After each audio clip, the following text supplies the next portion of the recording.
Hello बच्चों, आप सभी का हमारे इस YouTube चैनल पर स्वागत है।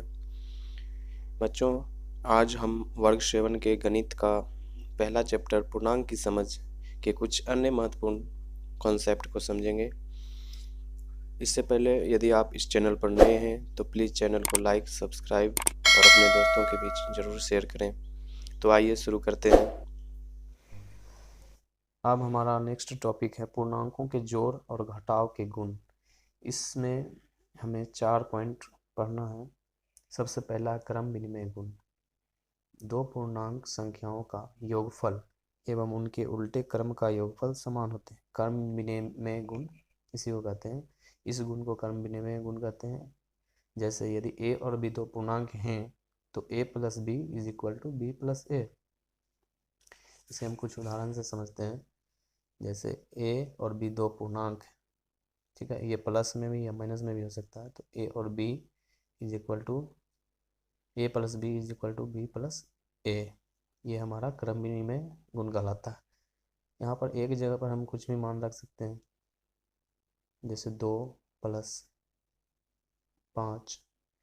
तो फिर यहाँ हम 5 प्लस 2 करेंगे तो इस दोनों का मान हमारा बराबर आएगा। इसको सॉल्व करके देख सकते हैं। 5 और 2 और 5 जोड़ेंगे 7, और इधर भी 5 और 2 7। तो ये दोनों हमारा बराबर आएगा, अर्थात ये हमारा क्रम विनिमय गुण कहलाता है। ठीक है, इसके अगला है साहचर्य गुण। साहचर्य गुण में क्या होता है कि तीन पूर्णांक संख्याओं को क्रम में जोड़ते समय किन्हीं दो पूर्णांक संख्याओं का समूह पहले बना लेने से योगफल में अंतर नहीं पड़ता। यह साहचर्य गुण कहलाता है। यहाँ पर यदि a, b और c कोई तीन पूर्णांक यदि हम लेते हैं तो a प्लस बी प्लस सी, यहाँ पर a, b को एक ग्रुप में रखेंगे, फिर a प्लस बी प्लस सी को एक ग्रुप में रख देते हैं। तो इसके जो योगफल होते हैं उसमें कोई अंतर नहीं होता। तीन धन पूर्णांक को यदि हम इस प्रकार से लिखते हैं a प्लस बी प्लस सी, और यहाँ a और b का एक ग्रुप बना लेते हैं, तो इधर a प्लस बी प्लस सी, यहाँ b और c का एक ग्रुप बना देते हैं, यहाँ a और b और यहाँ b और c। तो ये इनका योगफल जो होगा वो आपस में बराबर होगा। यही साहचर्य नियम है। और हम ए बी सी की जगह पर कुछ भी रख के चेक कर सकते हैं। जैसे ए की जगह पर 3 रख दिए, 3 प्लस 4, और सी की जगह पर 5। तो इधर भी उसी तरह रखेंगे। ए का मान 3 प्लस बी और सी का मान 4 और 5, 4 प्लस 5। ठीक है, 3 प्लस 4 प्लस 5, और यहाँ 3 प्लस 4 प्लस 5। यहाँ पर 4 और 5 ब्रैकेट में, यहाँ 3 और 4 ब्रैकेट में।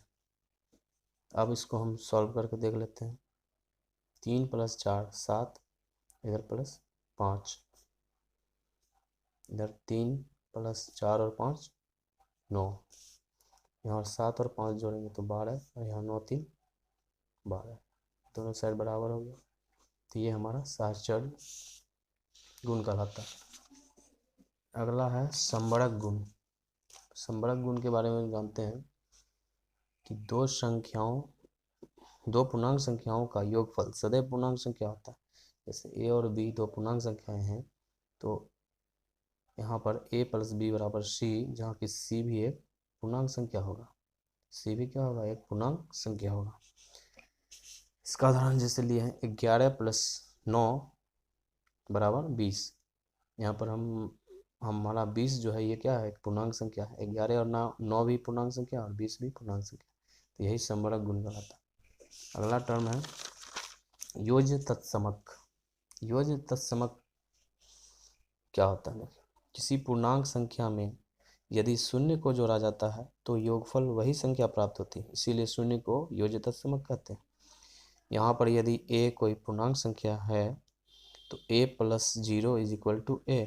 a में 0 को जोड़ेंगे तो a ही प्राप्त होगा। तो ये 0 जो हमारा योज्य तत्समक कहलाता है। जैसे कि 4 में हम 0 जोड़े तो 4 ही प्राप्त हो। 0 क्या हुआ, योज्य तत्समक। अब है कि योज्य प्रतिलोम। अगला टर्म है योज्य प्रतिलोम। किसी पूर्णांक के विपरीत चिन्ह के पूर्णांक को उसका योगात्मक प्रतिलोम या योज्य प्रतिलोम कहा जाता है। जैसे कि 5 का योज्य प्रतिलोम -5, 5 का योज्य प्रतिलोम -5। किसी भी पूर्णांक के विपरीत चिन्ह के पूर्णांक को उसका योज्य प्रतिलोम, ठीक है, या योगात्मक प्रतिलोम कहा जाता है। जैसे -5 का योज्य प्रतिलोम कहेंगे तो 5 हो जाएगा, 4 का योज्य प्रतिलोम -4।